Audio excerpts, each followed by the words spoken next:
Was an amazing point guard. The coach at Oregon State wanted me to be a point guard, which is why I ended up transferring because I'm not a point guard. But we go back, so I'm really excited to have him here. He's a former professional basketball player and current professional basketball trainer for the Chicago Sky, and also works with a bunch of other professional athletes. He's also a business developer. He is the founder and head trainer for Starks Training and is the co-owner of a developer of the entertainment company Inner City Entertainment with his amazing mother. ICE has built and operated movie theaters in Chicago since 1997 and is currently developing a brand new entertainment complex. And I remember you telling me back when we were 18, your parents were the first Black people to have their own chain of movie theaters in the United States, correct? Shout out to him and his family. Yeah, let's clap it up. Now, Miss Tiffany Kelly. Hi. Tiffany is the founder and CEO of Cure Story, a creator economy startup located in New York that is empowering sports and fitness content creators to run and monetize their video businesses. Before her media startup, she worked at ESPN Stats and an information group as a sports analytics associate, where she created ESPN's college football fan happiness index. She was the first African-American analyst to join the team. Shout out to that Black girl magic. Throughout her tenure with the leading sports multimedia company and her stint with LSU Athletics, she became an advocate for harmonizing sports, creativity, human traits, and data science. And last but not least, we have Mr. Bryan Young. He has a track record of success as an entrepreneur and in corporate America. At 24, he was recognized by both Bloomberg and Ernst & Young as a top entrepreneur under the age of 40, well, obviously you were 24, for launching and building the BEC agency. After selling the agency, Marketo created a position for him to launch the company's strategy group, where Bryan oversaw the Marketo instances at major companies, including the NBA, League Office, Pasonic, North America, and Xerox. So shout out to these amazing people, and I think collectively y'all have raised millions of dollars. So we're gonna get into it. My first question is, first, entrepreneurship is really scary, right? When you're first getting started, have you always known you wanted to pursue entrepreneurship? Ahmad, we'll kick it off to you first. I believe it was around 8 years old. There was a restaurant in my community called That's a Burger that I love going to, amazing food. But one day I was riding past and I said I wanted to own it. And I think from that point on, I always knew I had that in me. My parents, like you said, own movie theaters since '97, so that bone was always in me. So I knew early on I wanted to do it, but it's very scary. Getting into it later on in life, between being my own basketball company, training company, and the development, it's been a lot. It's been scary. You know, there's less money coming in than you think at first, so you have to slowly build that up at the same time. So it's definitely difficult. Yeah, I think for me, I've always been a problem solver, which is naturally why I went into data science. But it wasn't, I think, a career track that I originally thought of. My dad is a professor at LSU. My mom was also data science coder, programmer at MIT. Like, she was crazy. But I think when I was at ESPN, just met some awesome colleagues. We went off to kind of build our own company. This was before Cure Story, and just the entrepreneurship bug got in me. My palms were sweaty the day that I quit ESPN. I will say that. Everyone thought I was crazy. But yeah, no, it's definitely, to your point, money trickling in and taking time. Give yourself at least 3 to 4 years before real revenue starts to come in, where you can afford somewhat of a livable salary, like regardless of VC or investment capital if you raise. But so yeah, that's kind of been my journey so far. I don't have a mic. Oh, Tiffany, you I'll take hers. Yeah, you guys can share the mics. I think it's always been in me. Like, you know, my grandmother used to bootleg liquor when I was really young, and I kind of learned from her. And even though we talked about Marketo, I've actually started 5 companies. So I think it's just one of those things where it just resonates with you. And I think it gives you that, I won't say freedom, because you always have to answer to someone, but I'd rather control my own destiny than to have to go to corporate America where you don't get promotions just because of the color of your skin or things like that. So yeah, I think it came natural. 5 companies. What are the 5 companies? And what are you doing today? Oh, man. I had a lawn care company when I was 10. I started a trucking company when I was 16, 17. I had a digital magazine, which I started in college, which became the entrepreneurship program for North Carolina State. I ran a digital agency for about 9 years where I did the digital strategy for Obama and the DNC in 2012, which that got acquired. All 4 of them got bought out eventually. And then right now I run Home Lending Pal, which is a tech app that is geared towards teaching financial literacy to the low to moderate income community to help us understand how to build wealth and eventually become homeowners, which is now, as of today, is officially backed by IBM to go to market. So, Can we clap for him being backed by IBM? That's amazing. That's amazing. And before I get into my next question, since you talked about what you do, Tiffany, talk to us a little bit about Cure Story, because I know when we had our conversation, I was like, oh my goodness, I want to be on the platform. So talk to us a little bit about your company and what you guys do. Yeah, so we're creator economy. My first day at ESPN, 500 people were laid off. It was really interesting because I came in at a point where traditional media was plummeting, honestly, a little bit, and creator economy was taking off. Content consumption wasn't being driven by media conglomerates anymore. It was being driven by individual creators, niche media companies of 2 to 3 people. And so just noticing that trend, as I mentioned, I was working with a previous startup when I quit ESPN, but then stopped doing that around the spring of 2019, and the first press story of NIL broke, and I was just like, oh shit, like these student athletes are gonna have the same problems as YouTubers. And so started building Cure Story, where we're a video tools company, so free editing, music licensing, distribution, insights, and then of course monetization, so your own creator ad reads, just like podcast ads. So we have about 38,000 sports and fitness creators right now on the platform. Student athletes, NBA, Players Association, gamers, the whole 9, fitness YouTubers. Yeah, so that's what the platform is. Amazing. Oh, you get your own mic. And then Ahmad, talk to us a little bit about like ICE Entertainment, what you witnessed like with what your parents did and how that legacy was now passed on to you, and what's ICE all about? Because I know you guys are in the midst of doing some amazing stuff for the city of Chicago. And also who supports what y'all doing? I'll say, seeing it as a kid, I was 5 years old, just seeing the grand opening of 3. How do I say, cinemas in the city of Chicago in different areas, revitalizing different communities. The neighborhoods they were going into, I later did a history project on it, but the neighborhoods they were going into had nothing prior to that. So now the malls that they're in, they're all blown up, full exchange stores. Home Depot came apart, Starbucks, all different chains that opened up these malls. So that having that impact on these communities made me want to get more involved. So now.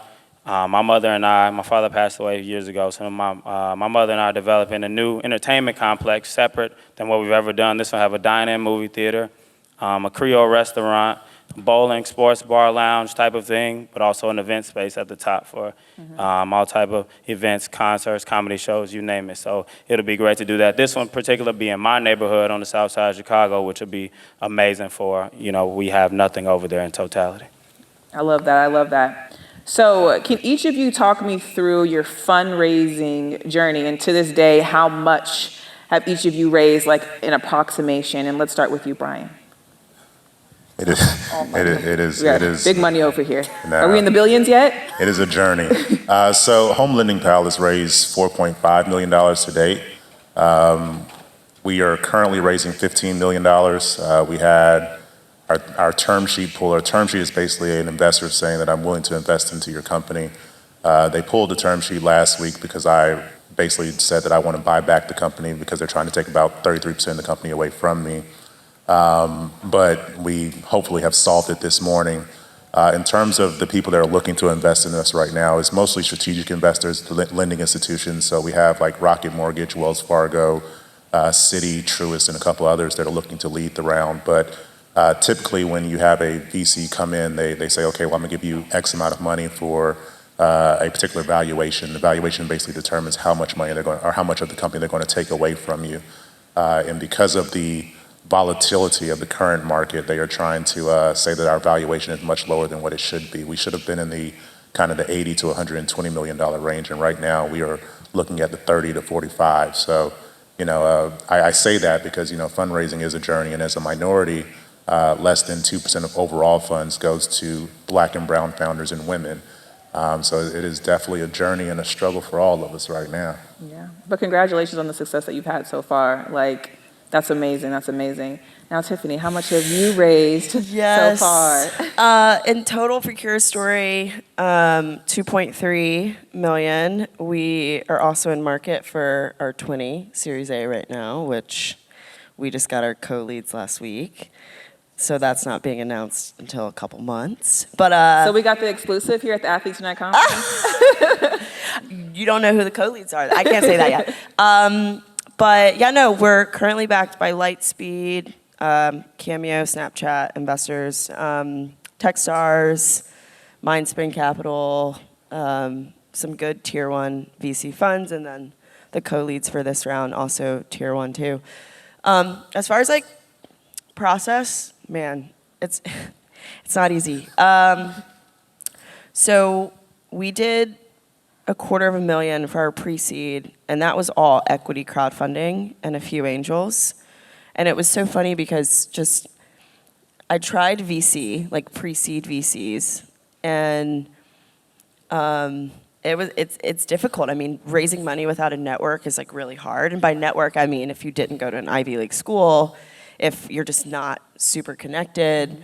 And so I was just like, we have customers or just like family and friends that it's not like 200K, but 10K here, 5K there. So it just made sense to do kind of equity crowdfunding. And I had a VC tell me like, you need to raise smarter money. And I was like, if you think raising from your customers and users is not a smart way to raise money, then I don't know what to tell you. But because we have, over 1,000 just like people ready to go to bat for us anytime we need something for the company. So I think equity crowdfunding is super smart. That's also changing, like the mindset from VCs on that is actually changing now. And then we had our first institutional money in our seed round last fall. But yeah, I scraped. Was not easy, but yeah, now we're here, 20 million. Congratulations on that. That's so amazing. And then Ahmad, I know for you as a business developer, it's kind of like a different, I think journey versus like having like a technology company. So can you talk us through your journey and how much you've raised so far? Initially, a lot of that right off the back is your own funding. First and foremost, put in, at that point it was probably $100,000 to buy the properties to put where we to place this project and the properties in our neighborhood. So from that point on, you go to family and friends that she alluded to. For some were big amounts, some were small. So you go, as Classye wanted me to talk about, like from friends such as you get major lenders from institutions, big banks, things like that, or other companies, other institutions that are designed to give money to these type of projects. Then you can go to family and friends for $5,000, $10,000 for here for little needs, and then you can go to people like Derek Rose is an investor into our project, Chance the Rapper is an investor into our project, so you can get bigger amounts from these people who have like-minded interests, and then you continue to go from there. But as she alluded to again, like there are other things like crowdfunding, and other things that you can go out and find, but you have to be educated enough to go out and find these things. Yeah, and what's the total amount you need for your projects? I feel like it's I don't know necessarily if it's different from, I guess, when you're raising money for a technology company, but you need a certain amount of money to actually have your project, and then once you have the project, you'll generate revenue, obviously, into the business because of it being like a entertainment center. No, yeah, so I believe the original budget was $20.5 million, which due to inflation, that stuff has increased. The cost for materials. Now you're throwing in property taxes due to the pandemic. We couldn't move forward for a second. So you still got to pay those property taxes. So that stuff has increased. But I think we've raised About 15 million, and then there's another, like he alluded to, about term sheets for another 8. Okay. So we're getting closer to getting our grand total and getting this thing off the ground. That's amazing. That's amazing. So, Bryan, you actually alluded to it, like being a minority and trying to fundraise. So can y'all talk me through what has the journey been like to be a Black male and female when you're going into spaces and trying to raise money? And it's funny because I know all of you guys have had a journey. I know, Bryan, we had talked a lot. You were just like, it's so tough. And maybe if I looked different, I would have all the money that I need. So talk us through how the journey has been to be a minority going through the fundraising process. Extremely difficult. The first thing we have to understand is that as a minority, you can't raise any significant funds off of just an idea, which is not the case for white founders. Oftentimes, when you're meeting with institutional VCs, they will often move the bar on you. They'll tell you to accomplish X goal. You get there and they'll say that that's not enough, do more.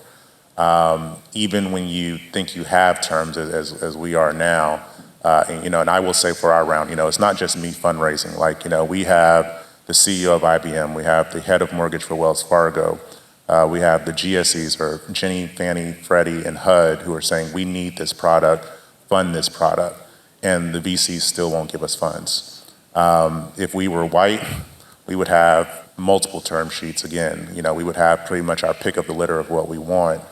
And it's unfortunate for us. I mean, it's very frustrating, and it's one of those things where as you meet other people that have raised funds, not only sharing these stories, but also communicating how you did it so that others can figure out ways to get around these issues. Because, when you walk into a room, there's very few people that look like you. And the VC industry is definitely one of those spaces where, again, white founders, because they look the way the VC does, or they went to Harvard or an Ivy League school, or they came from a big tech company, it's a lot easier for them just to say, hey, I have an idea, and get $10, $20 million. Whereas for us, as you alluded to, you had crazy traction, and they often try to find ways to marginalize you or shrink you as a minority, and especially as a woman founder, to make you believe that even though you have this traction, it isn't good enough, and you should decrease the value of your company, or they won't give you funds, so they move the bar a lot. And I mean, it's unfortunate, but it is the nature of the beast, and it's what we signed up for, or what you sign up for if you're going to go into a high growth tech company, unfortunately. Yeah, 2 things. I feel like the first one, just really building your brand, and funny, gonna be on a panel for that later, but building your brand and actually having traction behind your name helps a ton. I don't think I would have gone straight to building my own company from ESPN. That was just a really big leap. So I went with another company first, and we raised $250,000. But as soon as I got in the room, our lead investor knew who I was from what I did at ESPN, and he was like tracking me before he knew that I was one of the co-founders, which was insane. So when I left that to build Cura Story, he connected me to just like all the top VCs in New York, which still didn't get a check after I got connected to them. But it took a few months. But I think that's one thing. The network that you do have and that you have built, like, go back to them if you do want to raise money. Also, VC is not for everyone. If you aren't going to have potentially $1 billion valuation, then just rethink the funds that you do want to raise. But I think equity crowdfunding is actually amazing as a way to raise funds in the beginning. I'm really big on it, or at least doing party rounds. So what you have to do is essentially you have to get a lead investor. A lead investor is typically the person that writes the biggest check in your round, but they're also the one that's taking the risk. They're doing the due diligence, kind of everything with their lawyers, and then everyone else that comes in to fill up the rest of the round or just follow on. And you can get that done in like a day or two. It's not that hard. Well, like once you have a lead that kind of does diligence on your deal, it takes so long to get a lead, especially if you're a first-time founder or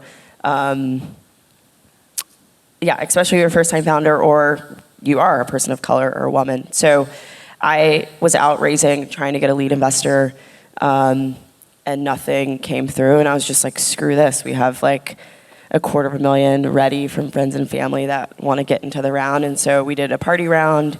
Our seed, our 2.3 million, was also a party round too. And at the end of the day, like, it's just getting the capital that you need. Like, don't wait around for a lead investor. Like, if you have money sitting in friends and family and angels, like, get that money and prove what you want to prove. And then hopefully you can get institutional capital and get a lead and later in the time. But yeah, no, that's just kind of the process that I've taken with how some of these white founders and not BIPOC founders can just get a term sheet like that from a lead. So just a strategy to think about. What about you, Ahmad? How has your journey been as a minority founder? I was extremely difficult seeing and going to talking to major institutions, and like you said, being an African American, going into those situations, you notice the shift in energy sometimes, and how the lack of interest, kind of messes up that play. They're just generally not interested in those things, and so now trying to build an entertainment complex in an urban area where there's, it's an African American community, they're just not wanting to, or they don't understand that there's money in these areas, that this business can be successful, as well as my mother has a proven track record of these things. There's still a lot of people skeptical. Yeah. So you do it with that, but then also,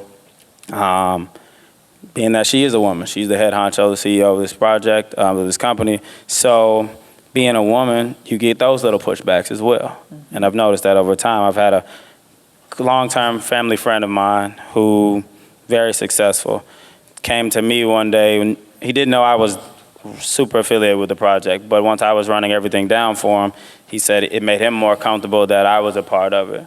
Along my win, she has the experience. Yeah. She has 20 plus years in this game. She's done it before, a history maker. But just the fact that I'm involved made him more comfortable, which kind of rubbed me the wrong way. And I'm sure it rubbed her the wrong way. So it's just I'm sure it did. I know your mom, so I'm sure it did. Super. So it was just funny to hear that. So you just get those little pushbacks, but you gotta keep pushing through it. Yeah. So on a lighter note, because I don't want everyone to think it's super doom and gloom if you're a minority trying to fundraise, right? But we're talking about real things that they've experienced. I also have seen an influx of a lot of resources for minority founders that are looking to fundraise. So are there any resources that you all have leveraged when you've had some difficulty, or any individuals that have helped y'all? And then another question that you guys can choose to answer is, once you guys get to a level where you've raised the money that you want to raise, how do you plan to then pour that back into the minority community to ensure that they don't go through some of the similar roadblocks that y'all had to go through?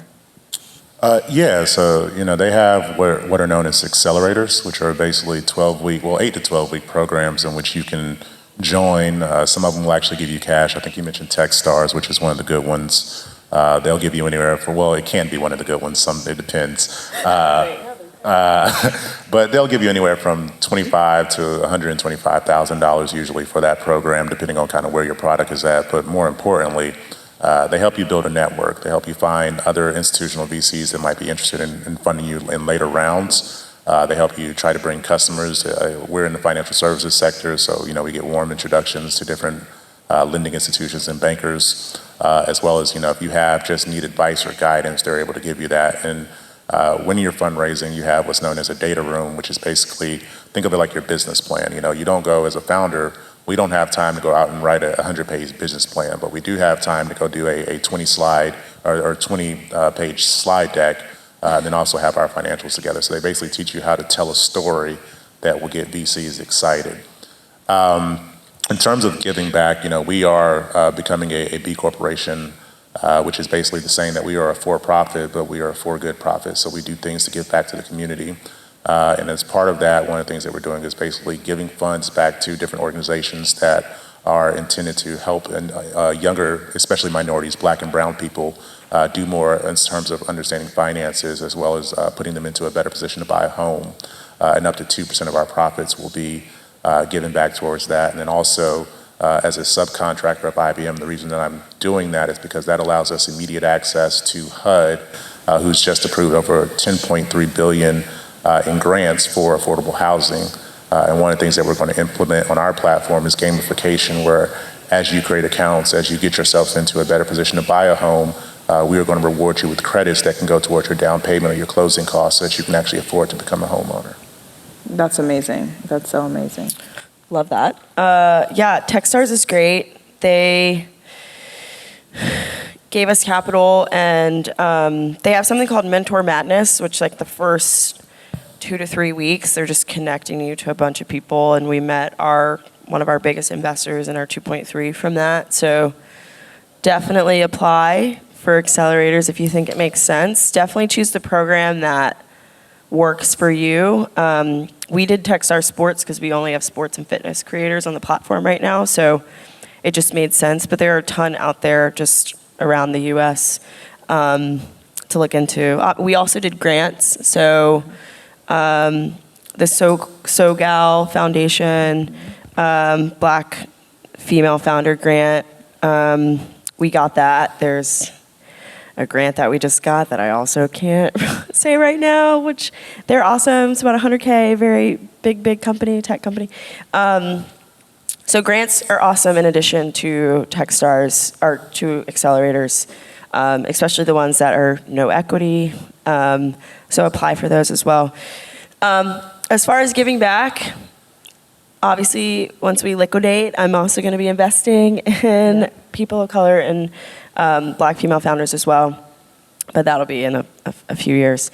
Kind of what we're doing today, I would say, honestly, it's a byproduct of our platform. We didn't build it this way, but just kind of a positive consequence of how our platform's built. So influencer marketing is extremely biased. Some of these platforms like #paid, Grin, the creators and influencers that get the most deals are blonde and white. And that's just the nature of human bias when you go on a platform and you can just browse like hundreds of people. You're gonna choose the ones that are most used by brands, and a lot of the times those aren't people of color. And on our platform, you literally can't browse people. Like I'm very against that. And a lot of our creators are people of color. So that's just one thing that, I'm super big about it. We have very diverse creators on our platform, and brands honestly come to us for that as well. So yeah, those two things. I love that, and I love the fact that, you said, I want to then invest back, and I think that's the beauty in a lot of entrepreneurs, in my opinion, that do it right and have the money for them to go back and then become angel investors and then invest in the businesses that, mean the most to them, and be kind of that person that you guys needed when you probably needed money. So I think that's beautiful. Yeah. What about you, Ahmad? You're already doing so much for the city of Chicago giving back, but talk to us about... I'll allude to both of your questions. Yeah. I was going to say it's definitely the grants. We've been awarded different amounts of term sheets from the city of Chicago for the projects up $2.5 million. Actually, the first one was supposed to be $5 million. Then we had a mayor change, so that kind of messed up the process, but it went down. Gotta love politics, huh? Yeah.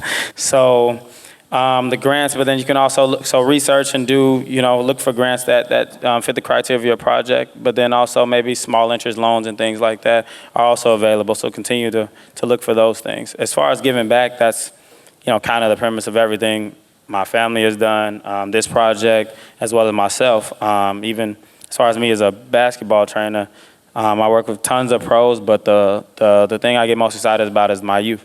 Like my high school guys, helping them go through this process, on and off the court of being an athlete, having balances the group before us talked about, different things like that's so important. So that's giving back in its own to me, and I love that. And then as far as this project, it's just, creating so many jobs for people.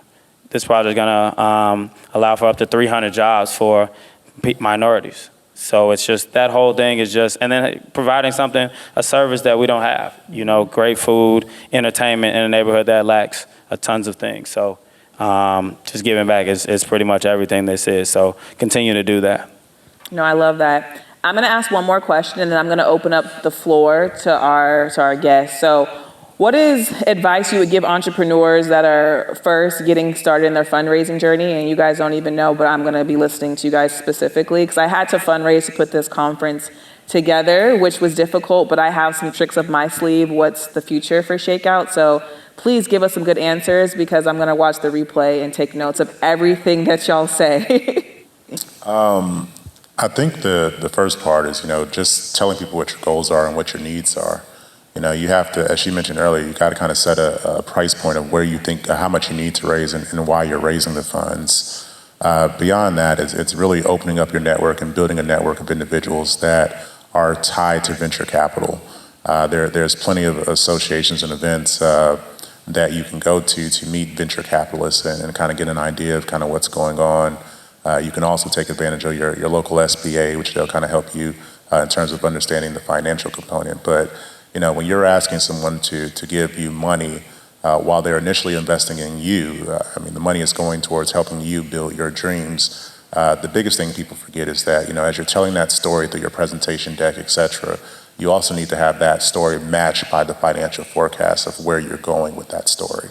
That's a part that a lot of us minority founders really miss. You can hire a fractional CFO for a couple $1,000s to really put that story together. So, my biggest advice would be to make sure that the numbers make just as much sense as the impact that you're trying to make with your product or your service.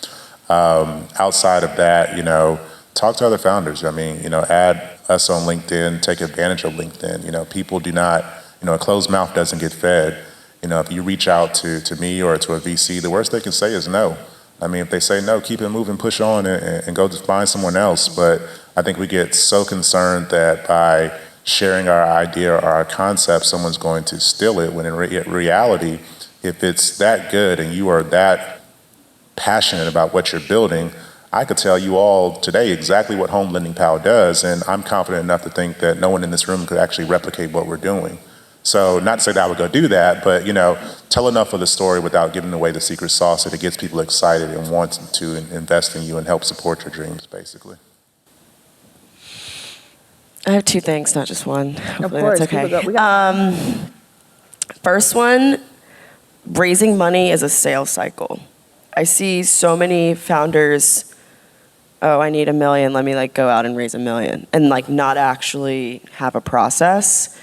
And so I took a boot camp before we raised our 2.3. It's called Adamant Ventures. Look it up. Jason Ye, he was a partner at Graycroft, sold his company. And it's essentially qualifying VCs based on their funding stage, so their vintage, how much dry powder do they have, are they at the end of their fund or at the beginning because they're riskier at the beginning? Who's the partner that's going to say yes or no to your deal? That way you can have people back channel to that person. Do they even invest in your sector? Your industry, why talk to them if they don't? And there's a few other, and then of course check size based on your round. So those are a few. So we have an entire list of 300 or 400 VCs of and I have a connection to every single one. If I don't have a first party connection, I have a second party connection to that person. And then from there, I just send out emails to my network just to get back channel. Because also investors operate in this FOMO mentality where if they hear your name casually multiple times, that's a good thing, especially in their network. So it's how do you have this FOMO happen where it seems organic, but you've really engineered it in the back? So just think about that. Don't just go out and raise $1 million without actually having a sales process and a funnel. Second thing, how many people have companies in here? Okay, cool. You're funny. So if you're a first time, okay, who wants to have a company that doesn't have one? Okay, cool. So I would say first time founder wanting to build a company and you needing to raise capital, build it. I would say give yourself enough financial space to where you're not stressed and you can kind of be creative and build your product, because And whether that means staying at your full-time job and bootstrapping, or like saving up money and then taking the leap, like whatever you, or if you just have money like that in your family, that's great. I didn't have that, so, but I had my parents to help a little bit, and it's one of those things where whatever way you decide to do it, just have a year or 2 years just to where you're not stressing about paying the bills, because I think that you think money will come quickly, but we just started making and doubling revenue month over month, and we launched February of last year, but I incorporated the company 2019, so that's like, what, 3 years and some change. So I think that's a big one, just understanding that it's not gonna happen ASAP, staying in it, sticking with it, and then just kind of giving yourself that space. I would say first and foremost, get your business plan together. Think it through, do your research, get that down pat, talk to other business owners if you can, other like-minded people, and make sure the numbers match your passion, as Ryan alluded to. Like, make sure that's intact. Most people are looking for, they want to make profit. They want to make profit. If they're going to invest, they want to make profit. The best thing I would suggest is try to find like-minded individuals. That, okay, unless your business is just a money pot, just waiting to happen, you're going to have to find people who are just as passionate or close to for them to invest into your business, unless they're just going to make a bunch of money off you and it looks sound. So keep that in mind, and then just persevere. You're going to get a lot of no's. Don't let that stop you. Keep pushing, talk to the people you think you need to talk to some more. Eventually, it should come around for you, but you have to persevere through those no's and keep things pushing. Classye, can I add one more thing? Of course. So I thought about it as you two were talking. So she mentioned FOMO, which is really big. And we talked about getting warm introductions from other founders. Typically, if you're talking about, like, from a venture capital perspective, only deal with partners and managing directors. Anyone under that, analysts, all they can do is tell you no. So they'll take meetings, but all they can do is tell you no. That is literally their job. So managing directors and partners. When you meet with these managing directors and partners, even if they tell you no, still put them on a list. So she talked about how she built up her list of 300 people.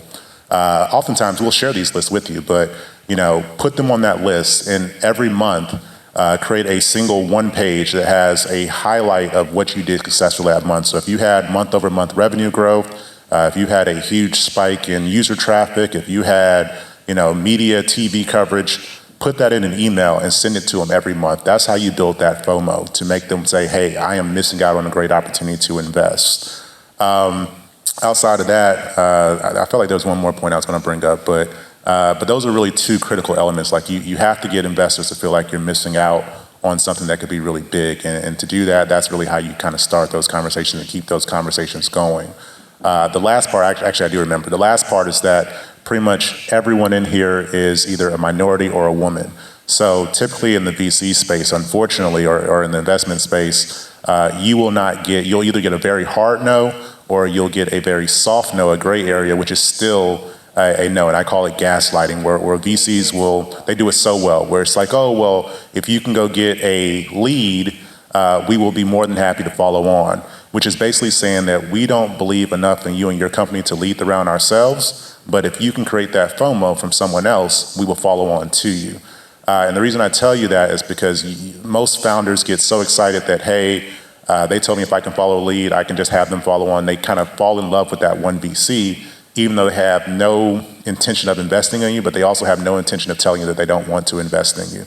So I say that to say that, again, keep it moving forward, push on and move on and find someone else, because if they're gaslighting you, if they can't give you a hard no, they're probably not the ones that are going to do anything with you anyway. So leverage that and make sure that you continue to move forward. And again, put them on your list and make sure they see that, be petty a little bit. Like, hey, you passed on this and this is what I'm doing this month. That's okay, so. I love that. So we have around 4 minutes left. Let's open up the floor for any questions. Any questions about fundraising? None? Esther. Yes. For my favorite panelist up there, which is, as you know, I'm for only panels. Question for you on folks who aren't familiar with equity crowdsourcing. Mm-hmm. Talk about, are there platforms Yes. and there companies who can help founders with them?